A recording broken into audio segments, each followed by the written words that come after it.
The live TV, सच सबसे आगे।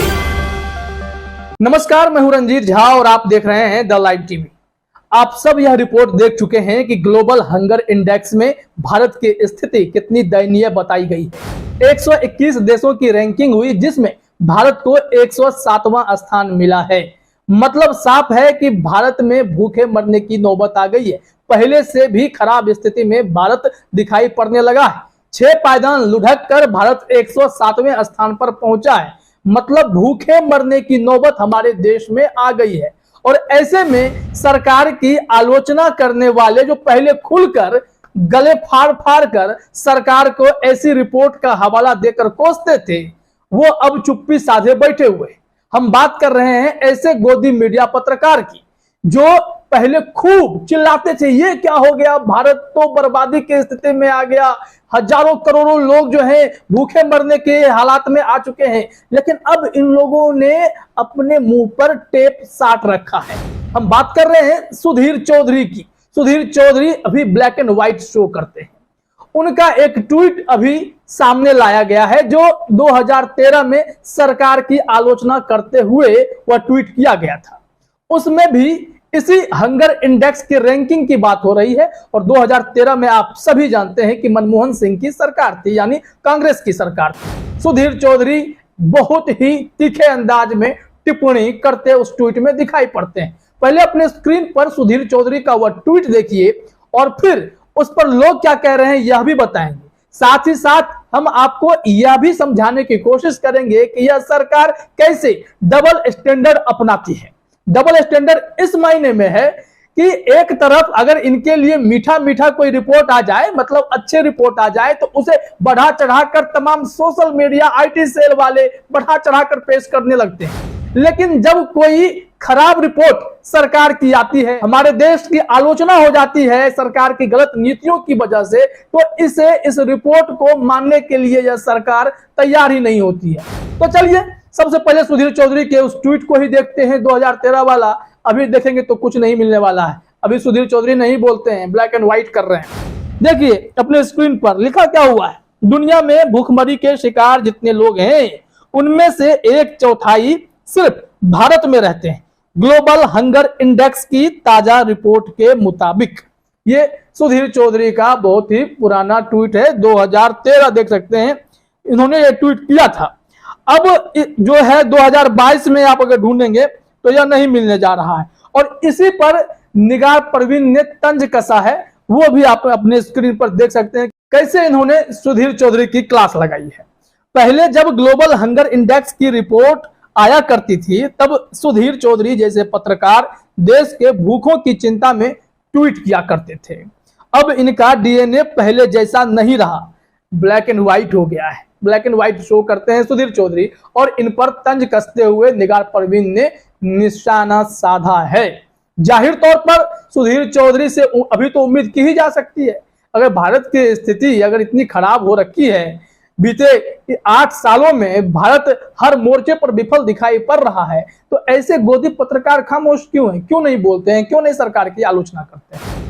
इसी को थोड़ा फैक्ट जोड़ते हुए श्याम मीरा सिंह ने एक ट्वीट किया है, वो भी देखिए। जब सुधीर चौधरी 2013 में गले फाड़ कर चिल्लाते थे उस वक्त भारत की रैंकिंग क्या थी और अब क्या हो गई है, उस ट्वीट से आपको समझ में आएगा। अपने स्क्रीन पर देखिए श्याम मीरा सिंह का यह ट्वीट। श्याम ने लिखा, साल 2014 में जब मोदी आए तब देश की भूखमरी में ग्लोबल रैंक 120 देशों में से 55वें नंबर पर थी और तब अडानी विश्व के अमीरों की लिस्ट में 690 स्थान पर थे। आज 2022 में अडानी दूसरे नंबर पर आ गए हैं विश्व में और भूखमरी लिस्ट में भारत 55वें नंबर से 107वें नंबर पर आ गया है। किसका जश्न मनाएं? जाहिर तौर पर लोग सवाल करेंगे और इससे आप समझ गए 55 से 107 का सफर, डबल से भी नीचे हम लोग गिर गए। और उस वक्त ही अगर इस तरह की रैंकिंग आती थी तब सुधीर चौधरी टेंशन में आते थे, बहुत ही तकलीफ होती थी, अरे देश में भूखों की इतनी चिंता उन्हें होने लगी। लेकिन अब भयावह स्थिति हो गई तब सुधीर चौधरी के मुंह से कोई शब्द नहीं निकलता। सिर्फ सुधीर चौधरी ही नहीं, ऐसे तमाम इस लाइन वाले जो पत्रकार हैं उन सबको यह भयावह स्थिति नहीं दिखाई पड़ती है। महंगाई मुद्दा नहीं दिखाई पड़ती है, बेरोजगारी मुद्दा नहीं दिखाई पड़ती है और तमाम ऐसे विषय हैं जिस पर ये लोग नहीं बोलते हैं। अब देखिए कि सरकार से जब इस मामले में कोई टिप्पणी ली जाती है, पूछा जाता है कि आपकी रैंकिंग इतनी खराब, भुखमरी के हालात हैं हमारे देश में, तो ये सरकार कहती है भारत की छवि खराब करने के लिए ऐसा किया गया है या छवि खराब करने की कोशिश है, इस रिपोर्ट को माना ही नहीं जा सकता है, इसका सैंपल साइज बहुत छोटा है, 3000 लोगों पर ही सैंपल लिया गया, जबकि हमने कोरोना काल में इतनी मेहनत की है, इतने लोगों को खाना पहुंचाया है। लेकिन जब ग्लोबल इंडेक्स पर हमारी रैंकिंग होती है तो उसमें तमाम मापदंडों को देखा भी जाता है, और यही सरकार है ग्लोबल रिपोर्ट्स को कितना मानती है वह अब हम आपको बताते हैं। लेकिन हैरानी वाली बात यह है कि यह सरकार अब अपनी गलतियां भी मानने के लिए तैयार नहीं होती है। इस सरकार को यह लगता है कि वह जो कर रही है सब सही ही कर रही है। अब अपने स्क्रीन पर सैम सेज के एक ट्वीट का स्क्रीनशॉट देखिए। इसमें उन्होंने जो लिखा है, this is how it works 2022 an erroneous measure of hunger that suffers from serious methodological issues. 2020 में अगर देखेंगे ये we improved our rank from 103 to 102। इसमें PIB यानी प्रेस इंफॉर्मेशन ब्यूरो के ट्विटर स्क्रीनशॉट हैं।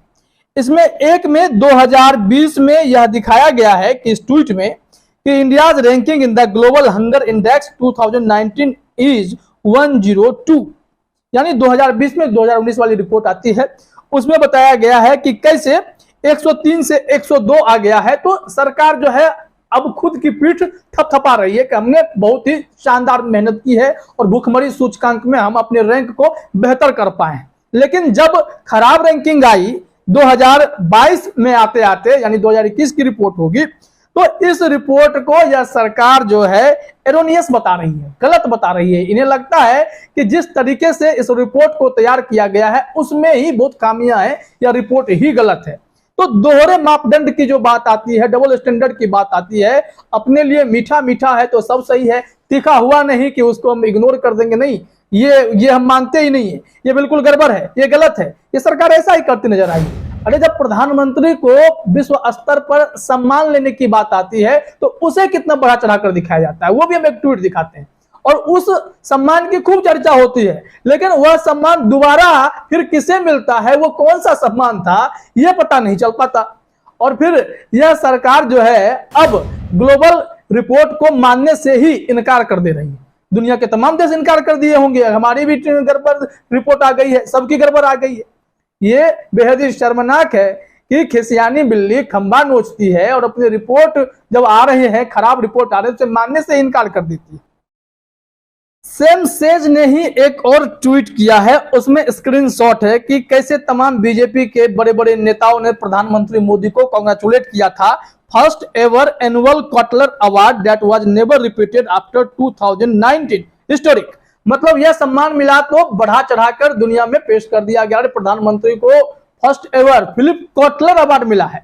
अब वह कॉटलर अवार्ड 2019 के बाद किसे मिला और किनको मिला, या किसी ने देखा क्या, किसी को पता चला क्या, नहीं चला। लेकिन आप इस स्क्रीनशॉट में देखिए कि कैसे प्रधानमंत्री मोदी की छवि बनाने के लिए लोग एक पर एक बैक टू बैक कमेंट करने लगे, और यह अवार्ड जो है बिल्कुल इतना सही है, इतना सत्यापित प्रमाणित हो गया कि इसे इतना सोशल मीडिया पर तैराया गया। लेकिन जब ग्लोबल हंगर इंडेक्स की रिपोर्ट आई तो सरकार इसे नहीं मानती है। लेकिन अंतरराष्ट्रीय स्तर पर कोई भी सम्मान अगर मिल जाए जिसके बारे में न पहले कभी सुना गया न जाना गया, वो सब सम्मान जो है इतने बड़े स्तर पर प्रधानमंत्री मोदी को और उनके पार्टी के लोगों को दिखाई पड़ने लगता है जिसका कोई हिसाब ही नहीं है। तो इस तरीके से ये लोग खेल करते हैं, दोहरे मापदंड को अपनाते हैं। अब आप एक स्क्रीनशॉट और देखिए, इसमें भी आपको दिखेगा कि आइडेंटिकली हर कोई जो है ट्वीट कर रहा है वोटिंग एंड्स पीएम विंस, यानी नमो विंस।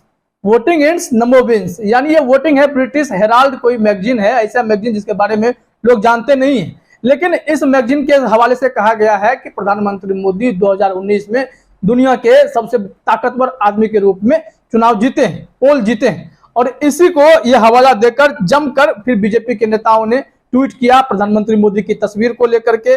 इसी के बारे में सैम सेज ने भी लिखा, पोल इन हिथरटो अनहर्ड ऑफ मैगजीन, मतलब अब तक नहीं सुने गए इस मैगजीन में प्रधानमंत्री मोदी जो है दुनिया के सबसे ताकतवर आदमी के रूप में दिखाई पड़ने लगे। अब ये सब रिपोर्ट जिसका कोई बैकग्राउंड रिसर्च नहीं है और ऐसे ऐसे इनके वो अवार्ड मिल जाते हैं जिसके बारे में ना बाद में कभी सुना जाता है ना पहले कभी सुना गया। वो तमाम अवार्ड अगर इनको मिले तो वो सब सही है, लेकिन ग्लोबल हंगर इंडेक्स जो दुनिया के इतने स्थापित संस्था काम करती है और इसके लिए मेहनत कर रिपोर्ट तैयार किया जाता है, उस रिपोर्ट को ही भारत मानने से इनकार कर दे रहा है। तो अब इसका क्या कर सकते हैं? सरकार मानती नहीं है, पत्रकार ट्वीट करते नहीं हैं, और फिर बाकी अगर कोई चीज रिपोर्ट अच्छा आ जाए तो सरकार उसे हाथों हाथ जो है प्रकाशित करवाती है, प्रचारित करवाती है। यही प्रोपेगेंडा है और हमारे देश में यही कुछ बार बार देखा जा रहा है। फिलहाल इस वीडियो में इतना ही। आप सभी का हमसे जुड़ने के लिए बहुत बहुत धन्यवाद। द लाइव टीवी, सच सबसे आगे।